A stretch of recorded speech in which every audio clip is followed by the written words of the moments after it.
So தொழிலுக்கு இப்ப இந்த மை சொன்னீங்க. காதல் பிரிஞ்சு போன காதலர்கள் ஒண்ணு சேர்ப்பான். மணவன் மனைவி, கணவன், மனைவி. தொழில்ல வெற்றி பெறணும். தொழில் நல்லா நடக்கணும்.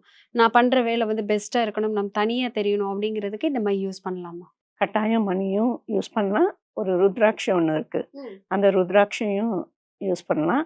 அதே மாரி அவங்க எந்த திசையில அவங்க வசிக்கிறாங்க அப்படிங்கிறதுக்கு, அங்க வந்து ஒரு கோல்டுல வந்து ஒரு தகடு இருக்கு.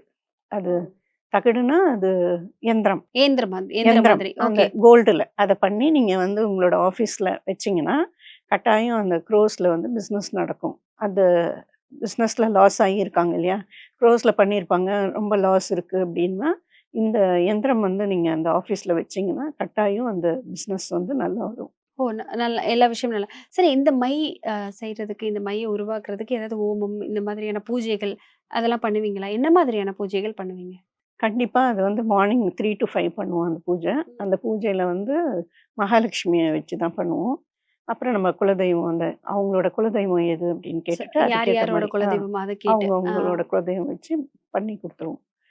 அதுல வந்து கர்மா கிளென்சிங்கு, வஷ்ய பூஜை, அப்புறம் வந்து ஹீலிங்கு எல்லாமே பண்ணி குடுத்துருவோம்.